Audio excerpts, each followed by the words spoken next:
जानकीकान्तस्मरणं सद्गुरुस्वामिनः आञ्जनेयस्वामिनः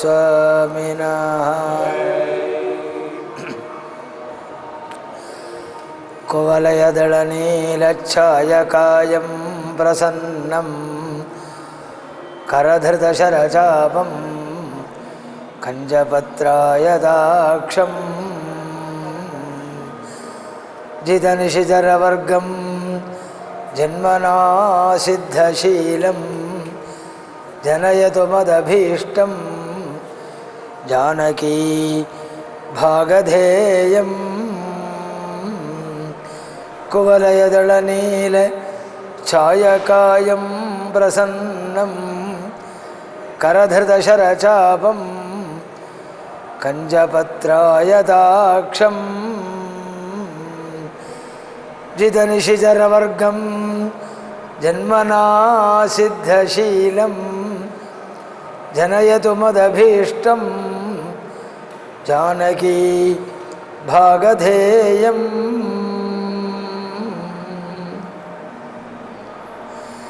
एतदिच्छाम्यहं श्रोतुं परं कौतूहलं हि मे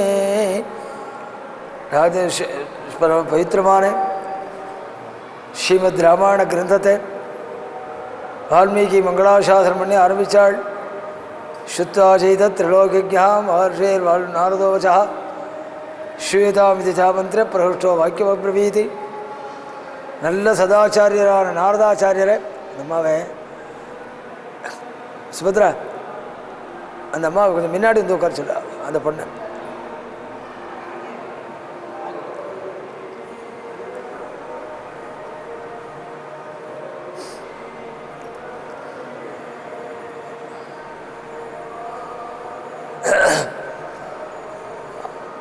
அற்புத சரித்திரமாய் பிரகாசித்த ஒரு அவதாரம் ஸ்ரீ ராமாவதாரம். பரம பவித்திரமாய் உண்மையான பரிசுத்தம் உள்ளதுக்கு என்ன அடையாளம்? 100% சுத்தம் அப்படின்னு சொன்னால் அதுக்கு ஒரு அடையாளம் உண்டு. என்ன அடையாளம் தெரியுமா? அது நம்ம சுத்தமாக்கணும். கங்கா நதிக்கு எதனால் பெருமை? கங்கா நதி 100% சுத்தம் சொல்றது எதனால் நம்ம சுத்தமாக்குறது. எது ஜனங்களை சுத்தமாக்குறதோ அது 100% அப்படியே அப்படியே 100% அப்படியே சுத்தம்னு அர்த்தம். நம்மால் ஏன் இன்னொரு மகான்கள்லாம் பரிசுத்தமாக்கினாலே இதனாலே 100% சுத்தமாக இருந்தாள். ரமண மகர்ஷி மகாசுவாமிகள் எத்தனையோ பெரியவாள் சொல்கிறது நம்மளால் சொல்ல முடியும். தன் வாழ்க்கையை 100% சுத்தமாக வச்சுன்னா புறத்தை யாரையும் சுத்தமாக்க முடியும். நம்மால் ஏன் சுத்தமாக்க முடியலை? நம்ம 30-40 முன்னாடின்னு இருக்கோம், மேலே ஏற முடியாமல். அதனால தான் அடுத்த நாளை பரிசுத்தம் பண்ண முடியல நம்மாலே. உண்மையான சுத்தம் உள்ளவாளுக்கு என்ன அடையாளம்? அது இன்னொருத்தரை சுத்தமாக்கணும். அதுதான் பரிபூர்ணமான சுத்தம் உள்ளதுக்கு அடையாளம். ராமன் பரிபூர்ணமான சுத்த சரித்திரம் உள்ளவன். அதுக்கு என்ன அடையாளம்? அந்த சரித்திரம் இன்னைக்கும் நம்ம சுத்தமாக்கின்றிருக்கு. சரித்திரம் மட்டுமில்லை, அவன் நாமாவே சுத்தமாக்கின்றிருக்கு. பிரபஞ்சம் முழுக்க இன்னைக்கு ஒழிக்கிற ஒரு நாமா உண்டுன்னா ராமநாமா தான். அதுக்கு அடுத்தபடி தான் மீதி நாமாக்கள். நமக்கு எந்த தெய்வத்தில் விசுவாசமாக வேணாலும் இருக்கட்டும், அது விவாதத்துக்கே உள்ளதில்லை. லோகம் முழுக்க ஜபம் பண்ணுற ஒரு நாமா ஒன்று உண்டுன்னா ராமநாமா தான். இன்றைக்கும் உலகத்தை பரிசுத்தமாக்கின்னு இருக்கிற ஒரு நாமா அது. இப்போ அதுலேருந்து என்ன தெரியுது? தான் அவனுடைய பேர் முதற்கொண்டு சுத்தமாக்குறது சொன்னான். அவனுடைய சரித்திரம் அந்த அளவுக்கு 001 அந்த அளவுக்கு கூட குறையில்லாமல் தன் சரித்திரத்தை வச்சிருந்தவன். அந்த அற்புதமான சரித்திரமாக இருக்கிறனால தான் இன்றைக்கும் பெரியவாள்லாம் பாராயணம் என்றால் நாமசங்கீர்த்தனம் என்றால் அவன் சரித்திரத்தை அனுபவிக்கிறாள். நம்மளால் ராமாயணத்தை ஏதோ 9 நாள் எடுத்துன்னு அனுபவிக்கிறோம், அவ்வளோதான். தர்மாபூதம்னே ஒரு வியாக்கியானம் ராமாயணத்துக்கு. தர்மாபூதம் பேர். ஒவ்வொரு ஸ்லோகத்தையும் எடுத்துட்டு இதில் சொல்லப்பட்ட தர்மம் வேதத்தில் எந்த இடத்துல இருக்குது அப்படின்னு அத்தனை ஸ்லோகத்தையும் அர்த்தம் பண்ணியிருக்காளவன். ஏதோ வேதத்துலேருந்து ராமாயணம் வந்துச்சுன்னா வெறும் உபச்சாரத்துக்கு சொன்னதில்லை, வியாக்கியான ரீதியாக சித்தாந்தம் பண்ணியிருக்காள். ஒவ்வொரு ஸ்லோகத்தையும் எடுத்துட்டு இன்னைக்கு நான் கீழே 16 ஸ்லோகத்துக்கு 16 குணத்துக்கும் ராமாயணத்தை இந்த இடத்துல சொல்லப்பட்டிருக்கேன்னு காண்பிச்சேனே. நான் ராமாயணத்தை காண்பிச்சேன். ஒவ்வொரு ஸ்லோகத்தையும் சொல்லப்பட்ட தர்மம் வேதத்தை இந்த இடத்துல சொல்லப்பட்டிருக்கு. அந்த வியாக்கியானத்துக்கு தர்மாபூதம்னே வியாக்கியானத்துக்கு பேர். அந்த அளவுக்கு பரம தார்மிகனாய் தன் சரித்திரத்தை வச்சுட்டு அவன் நாம கொண்டு நம்ம பரிசுத்தமாக்கின்றிருக்கி. அப்படி ஒரு திவ்ய சரித்திரமாய் தன் சரித்திரத்தை அமைச்சினவன் நாரதாச்சாரியால் கிடைச்ச உடனே ஜென்மாவிலேயே பெரிய பாக்கியம், நல்ல சதாச்சாரியனுடைய லாபம் அவன் கிடைக்கிறதான். அது கிடைச்சிருச்சுன்னா நம்ம பற்றி நாம் கவலைப்பட வேண்டாம். துர்லபம் திரைமே வைத்தது தெய்வானுகிரக ஹேதுகம் மனுஷத்துவம் முமுட்சுத்துவம் மகாபுருஷ சம்சயா. சங்கருடைய வாக்கியம், ஆதிசங்கருடைய வாக்கியம். இது கிடைக்க முடியாதது 3. எந்த 3 நாள்? மனுஷத்துவம், மனுஷ ஜென்மாவே கிடைக்காது. மனுஷ ஜென்மா கிடைக்காதுங்கிறதுக்கு சாஸ்திரம் பாஷிக்க வேண்டாம். ஒரு கிரகத்தில் எத்தனை ஈ இருக்குது, எத்தனை மசகம், எத்தனை மட்சிகை, எத்தனை பிராணிகள், ஒரு கிரகத்தில் எவ்வளவு இருக்கு, இதுக்கு நடுப்புற மனுஷ ஜென்மங்கள் எவ்வளவு அப்படிங்கிறத பார்த்துட்டாலே மனுஷ ஜென்மம் அபூர்வமானதுங்கிறது சுலபமாக புரிஞ்சுக்க முடியும்.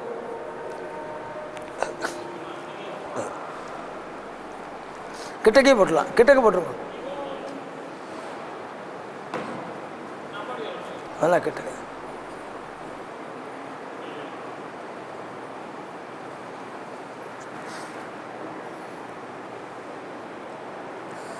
மனுஷ ஜென்மா எவ்வளவு அபூர்வமானது அப்படிங்கிறத அதுலேருந்தே புரிஞ்சுக்க முடியும். அதுலேயும் 2வது முமுட்சுத்துவம். மனுஷ ஜென்மாவை அடைஞ்ச எல்லாருக்கும் பகவான் ஆராதிக்கணும், நல்ல வழியாக திருமணம், ஜென்மாவை பயனாக்கிக்கணும். எத்தனை பேருக்கு அந்த எண்ணம் இருக்குது சொல்லுங்களேன். நம்ம பார்த்து எத்தனை பேர் கிண்டல் பண்ணியிருக்காள் தெரியுமோ. நந்தவனத்தில் ஒரு ஆண்டி அப்படின்னு ஒரு சித்தர் பாடல் சொல்கிறாளே, அது வெளியில் கேட்டால் ஏதோ பைத்தியக்காரத்தனமான உளறல் மாதிரி இருக்கும். சித்தர்கள் பாடல் முழுக்க அப்படியே வேதாந்தத்துடைய சாரம். 4-6 மாதமாயினா 10 மாதம் குழவன்னா பிரம்மதேவனுக்கு பேர் கொண்டு வந்தான் ஒரு தோண்டின்னா அந்த சரீரத்தையும் மண்பாண்டமாக தான் சொல்லியிருக்கு வேதாந்தம். அதை கூத்தாடி போட்டு உடைச்சாண்டின்னா வெறுமனே ஒரு உபயோகம் இல்லாமல் வீணாடிச்சுருக்கானே அப்படின்னு நம்ம பார்த்து ரிஷிகள் வருத்தப்பட்ட ஒரு பாடல் அது. அது மாதிரி மனுஷ ஜென்மா கிடைச்சாலும் பகவான் ஆராதித்து சத்விஷயங்களில் விசுவாசம் வச்சு நல்ல மார்க்கங்களில் திரும்பி அது மாதிரி பயனாக்கிக்கணுங்கிற எண்ணம் வருது, அதை விட குறைச்சல் 2வது. 3வது இதுக்கு மேலே இன்னொரு துர்லபம். எதனால் மகாபுருஷ சம்சயா. சில பேருக்கு ஏதாவது மந்திரோபதேசம் பண்ணிக்கணும், பூஜை ஆரம்பிச்சுக்கணும், நல்ல காரியம் பண்ணணும், நல்ல வழியில் திரும்பணுங்கிற எண்ணம் இருக்கும்.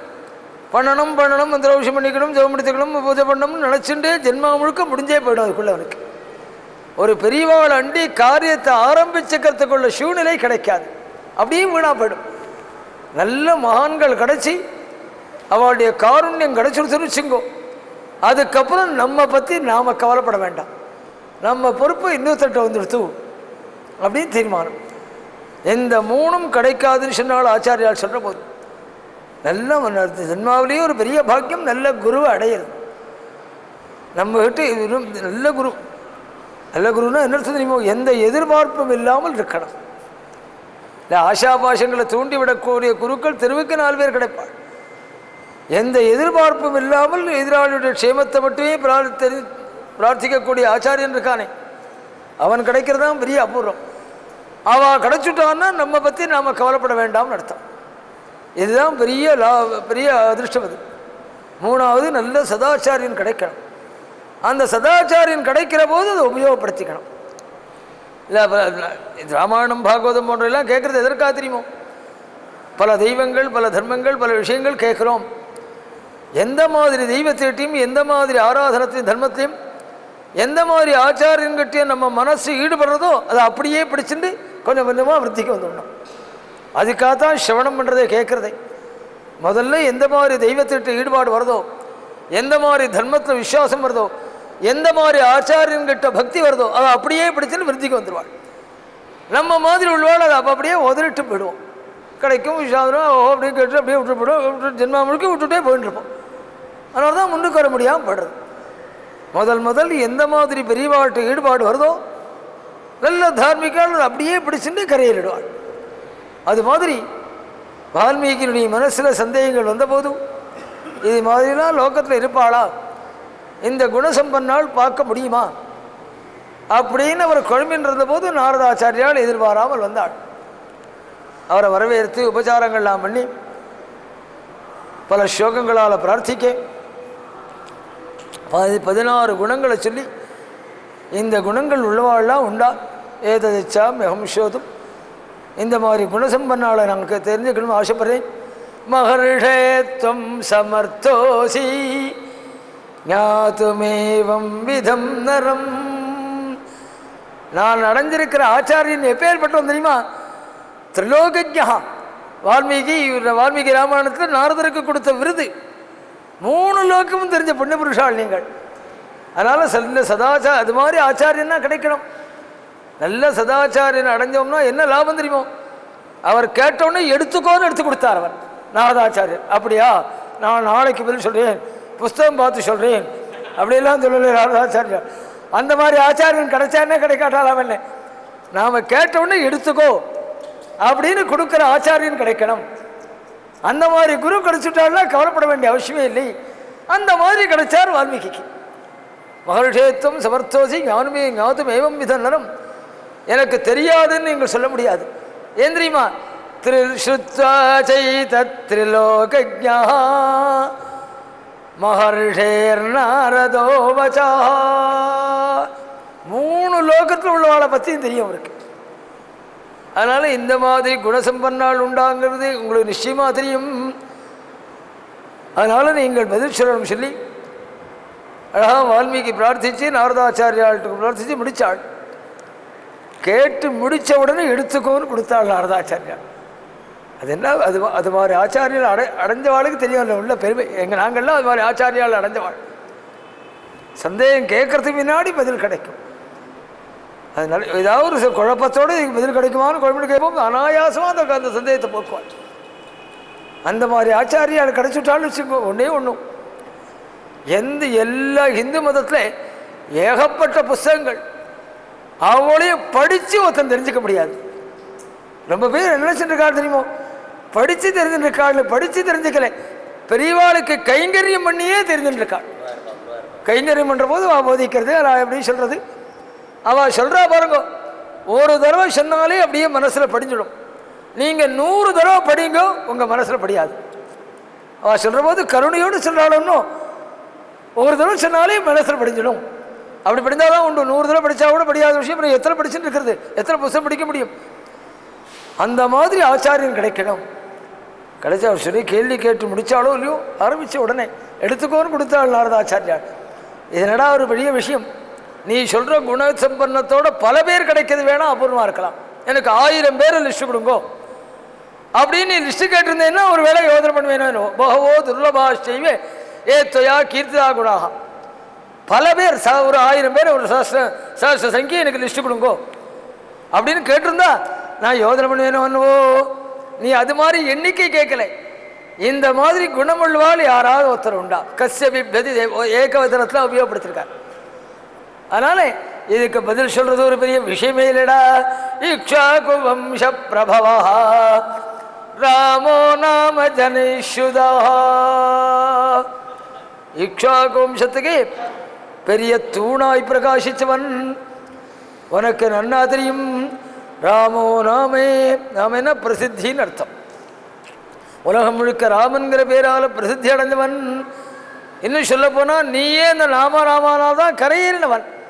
ராமோ நாம ஜனைஷுதா. ராமநாமா காதில் விழாத ஜனங்களே கிடையாது.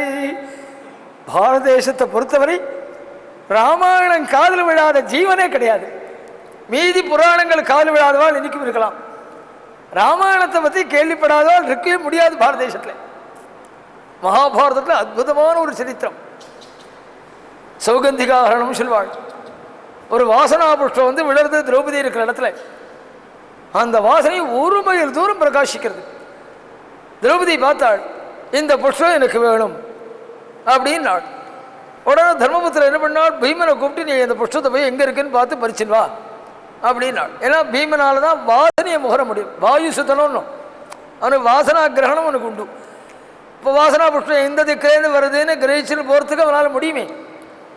அதனால் பீமன் அனுப்பிச்சாள். அவன் அப்படியே கொஞ்சம் கொஞ்சமாக போய் இது ஹிமாலயம் வரை போயிடுச்சு. இமாலயத்தில் போனாள். அங்கே ஒரு வயசான குரங்கு படுத்துன்னு இருந்தது.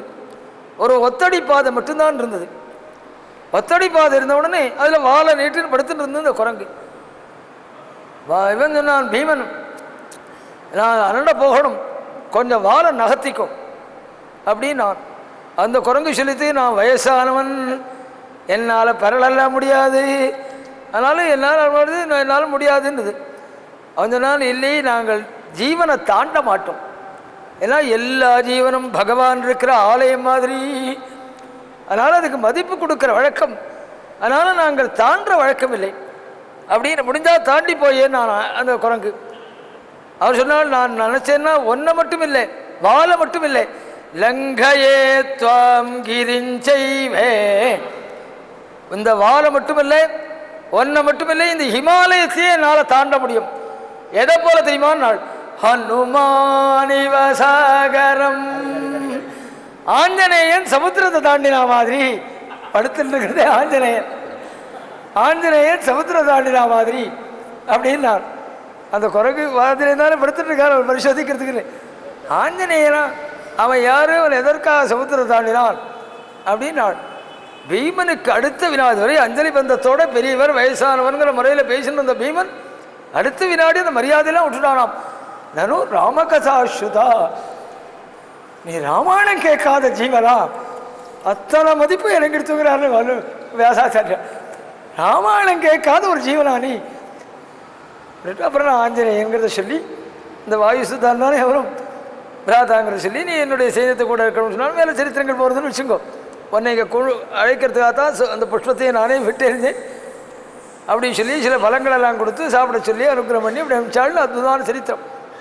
எதற்காக சொல்றேன், யார் ஆஞ்சநேயன்னு கேட்டவுடனே நீ ராமாயணம் கேட்காத ஜீவனா அப்படின்னு பரம கீழே இறங்கி வந்துட்டான். எத்தனை மதிப்பில் இருந்தாலும் அவனோட கீழே வந்துட்டானாம் பீமன்.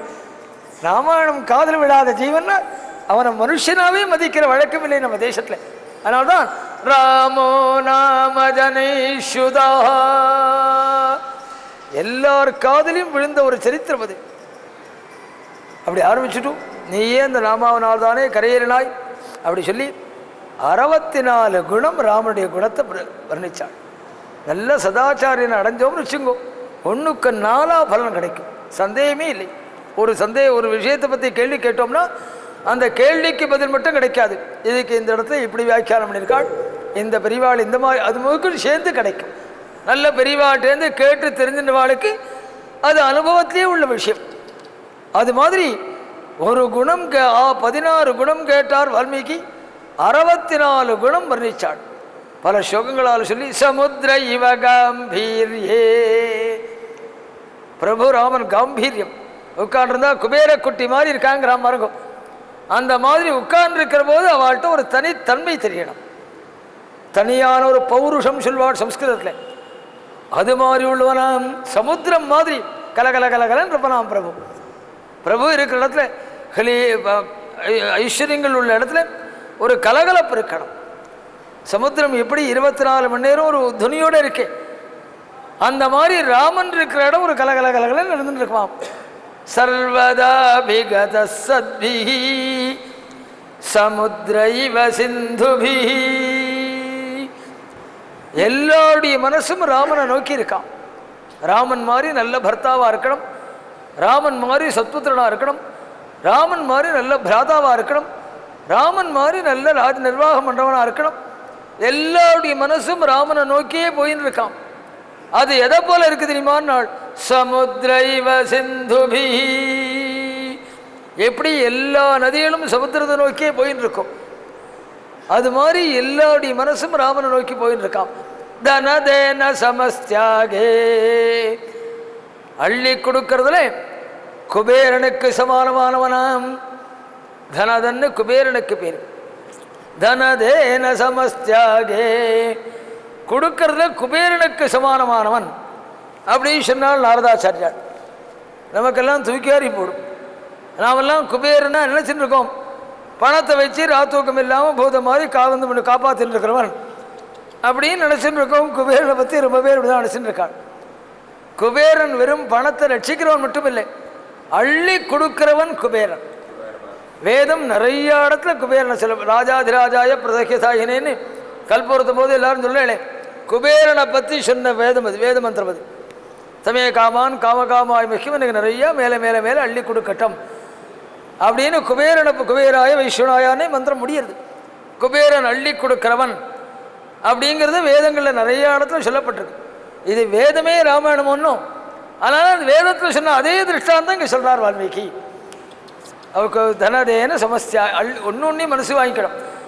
அவன் அப்படி அள்ளி கொடுக்கறனால தான் ஐஸ்வர்யவானாக இருக்கான். ஓரணா செலவழிக்காமல் கட்டு காப்பாற்றுறனா இருந்தால் என்றைக்கும் அவன் குடும்பம் நம்ம மாற்றி வந்திருக்கோம் சாப்பிட்றதுக்கு.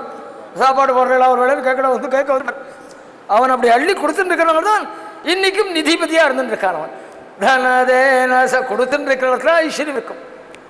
இறைச்ச கிணறு தான் ஊரும் இல்லை. தர்மத்துக்கு கொடுக்கறது வீணாகாது, ஒன்றுக்கு பத்தா திரும்பி வருதுன்னு சொல்கிறா பாருங்க. அதை அனுபவித்து பார்த்தா தான் அது வாசம் எவ்வளோ சத்தியமானது அப்படிங்கிறது புரியும். எடுத்து பெரியவாளாம் சொல்லுவாள், எடுத்தா குறையும் கொடுத்தா குறையாது அப்படின்னு சொல்லுவாள் பெரியவாளாம் சொல்லும் போது. நீ செலவுக்குன்னு எடுத்தேன்னா குறையுண்டா, தர்மத்துக்குன்னு கொடுத்தேன்னா குறையாது. கொடுத்த பணம் முன்னுக்கு பத்தா திரும்பி வருதுங்கிறது பரம சத்தியமான ஒரு வாக்கியம். அது அனுபவத்தால் உணர்ந்தவாள் பல பேர் இருக்காள், சந்தேகமில்லை. அனுபவத்தால் உணர்ந்தாதான் அது தெரிஞ்சுக்க முடியும். உபன்யாசத்தில் சொல்லி புரிய வைக்க முடியாது. அப்படி கொடுக்கறனால தான் குபேரனாக இருக்கான், நிதிபதியாக இருக்கான். அந்த மாதிரி உள்ளவன் அப்படி எல்லாம் பரவ கல்யாண குணங்கள் சொல்லி க்ஷமயா பிருத்திவி சமாஹா, பொறுமையில் பூமிக்கு சமானமானவன். எத்தனை பாடுபடுத்துகிற நிலக்கரி இருக்குன்னா 700 அடி இதுக்கிட்ட தோண்டிவிடுறான். எவ்வளோ பாடுபடுத்துகிறான். 15 மாடி கட்டுறேன்னு கீழே 1 கிலோ தோன்றான், அஸ்திவாரம் போடுறேன்னு. எல்லாத்துக்கும் பொறுமையாக இருக்கணும். அது மாதிரி பொறுமை விழுவானாம். பூமி மாதிரி பொறுமை விழுவானாம். க்ஷமயா பிருத்திவி சமஹா, பெரிய நிலையில் இருக்கிறவாள், ஓரளவு ரெகனைஸ்டு நிலை, ஜனங்களால் ஏற்றுக்கொள்ளப்பட்டவாளுக்கு ரொம்ப முக்கியமான குணம் அந்த பொறுமை. இல்லை 4 பேர் 4 விதமாக சொல்வாள். 10 பேர் விரும்பப்படுத்தி சொன்னாள்னா யாராவது 2 பேர் குறை சொல்லதான் சொல்வாள். அதை பொறுத்துக்கக்கூடிய குணம் இருக்கணும். இல்லை எங்கள் குருநாதால் தீட்சால்ட்டு அந்த குணத்தை நிறையா அனுபவிச்சிருக்கோம். அவரை பற்றி அவள் சொல்கிறாள், ஏதாவது சொல்லுவாள், எங்கள் காதில் வந்து விழும். அவர்கிட்ட நாங்கள் இது மாதிரி அவர் சொல்லலாம் இப்படி சொல்லலாம்னு கேட்டால், யார் சொன்னால் என்ன சொன்னாலும் அடுத்த வாரத்தை என்ன சொன்னேன், அவன் லோகம்னா பல்லவி சொல்லியிருந்தாண்டா இருக்கும், எல்லாம் காதில் வாங்காது. என்ன சொன்னாலோட கேட்டுக்க மாட்டான். உலகம்னா அப்படின்னா யாருக்கும் எல்லாம் காதிலே வாங்காது. அந்த குணத்தை நாங்கள் நேரம் அனுபவிச்சிருக்கோம். ஜனங்கள் ஒன்று தெரிஞ்சுக்கணும். நாம் பண்ணுற அனுஷ்டானமோ தியானமோ தர்மமோ ஞானமோ படிப்போ பாராயணமோ இன்னொருத்தர் பாராட்டுறதுக்காக நாம் பண்ணலை. அதை மனசுக்கு வாங்கினுட்டா லோகம் எதை சொன்னாலும் நம்ம கவலைப்பட மாட்டோம். யார் கவலைப்படுவார் தெரியுமோ? பக்கத்தாத்துக்காரன் கொண்டாடணும், எதிராளத்து கண்ணன் கொண்டாடணும், சம்பந்தி கொண்டாடணும், மாமனார் கொண்டாடணும், மச்சனை கொண்டாடணும் அப்படிங்கிற எண்ணத்தோடு பண்ணுறோம் பாருங்க. அது மாதிரி உள்ளவாளுக்கு வேணால் இன்னொருத்தர் விமர்சிக்கிற போது மனசுக்கு தாபம் ஏற்படும். ஏன்னா பாராட்டு பெறுறதுக்காகவே பண்ணுறான். யாரும் நாம் பண்ணுற எந்த காரியமும் யார்கிட்டேருந்து பாராட்டு வாங்கிறதுக்காக பண்ணலை. இதை மனசு வாங்கிட்டாலே போரும். யார் எதை சொன்னாலும் பொறுமையோடு இருக்க முடியும் நம்மாலே. க்ஷமயா பிருத்திவி சமாஹா, அப்படி பிரகாசிக்கிறவனாம். அப்படி எல்லாம் பல குணங்களை சொல்லி சங்கேபமாய் ராமாயணத்தை ஒரு தடவை உபதேசம் பண்ணினான். அந்த ராமனுக்கு யுவராஜ்ய பட்டாபிஷேகம் பண்ணி வைக்கணும் தசரத தீர்மானம் பண்ணினான். அதை கைகேயி 1/2 மணியில் அந்த புறத்தில் கலைச்சாலும் ஆரம்பித்து பிரபு சித்திரக்கூடத்தை தங்கியிருந்த போது தசரத யோகம் பரதன் வந்து பிரார்த்தித்து பாதுகை கொடுத்து பாதுகா பட்டாபிஷேகம் பண்ணி பாதுகா நேச ராஜ்யபாரனாய் அப்படி அழகா பரதன் பரிபாலனம் என்று வந்தான் சரித்தம் சொல்லி பிரபு அரண்யத்தில் பிரவேசித்து மகரிஷி சங்கமங்கள் ராமாயணத்தில் ராமன் சந்தோஷமாக இருந்த காலம் அப்படின்னு சொன்னால் எதை சொல்லணும் தெரியுமோ? அவன் 11,000 வருஷம் தேசத்தை பரிபாலனம் பண்ணானே, அந்த காலத்தை சொல்லலை வால்மீகி. மகரிஷிகளோட 11 வருஷம் இருந்தான் பாருங்கோ. அதை தான் ராமன் பூரிப்போட இந்த காலம்னு வர்ணிச்சார் வால்மீகி. அந்த 11 வருஷ காலம் மகரிஷிகளோடு இருந்து அந்த தர்மானுஷ்டானத்தை அனுபவிச்சானோன்னு தரிசனம் பண்ணானே, அந்த புண்ணியம் 11,000 வருஷம் தேசத்தாண்டான்னு சொன்னார். 11 வருஷ காலம் மகரிஷிகளோடு இருந்தான். மீதி எல்லாம் யுத்தத்தையும் சண்டையிலையும் விவகாரத்தையும் அங்கே போகிறதையும் அப்படி போயிடுச்சு. இந்த மகரிஷிகளோடு ராமன் இருந்தது 11 வருஷ காலம். அந்த 11 வருஷ காலம் அவளை கைங்கரியம் பண்ணி அவளுடைய அனுஷ்டானத்தை பெருமைப்படுத்திட்டு தரிசனம் அகஸ்தியாச்சாரியாவுடைய ஆசிரமத்தை எப்படி அனுபவிச்சிருக்கான் தெரியுமோ? சொல்கிறதுக்கு நேரம் இருக்க போகிறதா என்னன்னு தெரியாது. இதெல்லாம் தனியாக படித்து பார்த்தா அனுபவிக்கணும். அகஸ்தியாச்சாரியாவுடைய ஒரு ஆசிரமத்தை ஸ்காந்தத்தில் கூட அப்படி வர்ணிக்கல சுவாமி. நாம் என்னோ சைவம் வைஷ்ணவம் நாம ஏதோ கல்பனை பண்ணி மன்னாடின்னு இருக்கோம். அந்த நாள் பார்த்தா தான் எவ்வளோ சுத்தமான பாவத்தோடு இருந்திருக்கான்னு தெரியுது. அகஸ்தியாசிரமத்தை வால்மீகி வர்ணிச்சா மாதிரி ஸ்காந்த புராணத்தில் வர்ணிக்கலை, சிவ புராணத்தில் வர்ணிக்கலை. அப்படி வர்ணிச்சிருக்காள் அகஸ்தியுடைய ஆசிரமத்தை வர்ணிக்கிற போது. அது மாதிரி மகர்ஷியுடைய ஆசிரமத்தில் தான் பொறிப்போடு இருந்திருக்கான். 11 வருஷம் இருந்தாலும் 11,000 வருஷம் தேசத்தாண்டான். மகர்ஷி சங்கம் கொண்டு ராமனுக்கு 1க்கு 1000 பலம் கொடுத்தது அப்படிங்கிற மாதிரி வால்மீகி வர்ணிச்சாள். மகர்ஷி பகவான் சந்தோஷமாக அந்த காலம் அந்த மகர்ஷி சங்கமத்தோடு இருந்த காலம் தான். கபடமாயின முறையில் ராவணன் செய்தி அபரிச்சின்னு போய் அசோகனத்தில் வச்சால் சரித்திரம் சொல்லி ஜட்டாயுக்கு திவ்யகதியை கொடுத்தும் சுக்ரீவ சிக்கத்தை அடைஞ்சி வாலியை நிகிரகிச்சு சுக்ரீவனுக்கு பட்டாபிஷேகம் பண்ணி வச்சு ஆஞ்சநேயின் முகமாய் சீதை இருக்கிற இடத்தை தெரிஞ்சுட்டு அழகார் சமுத்திரக்கரைக்கு வந்து அழகா சேதுபந்தம் பண்ணி சேனானிவேஷம் பண்ணி இந்திரஜித் பிரதியில் லட்சுமாதியில்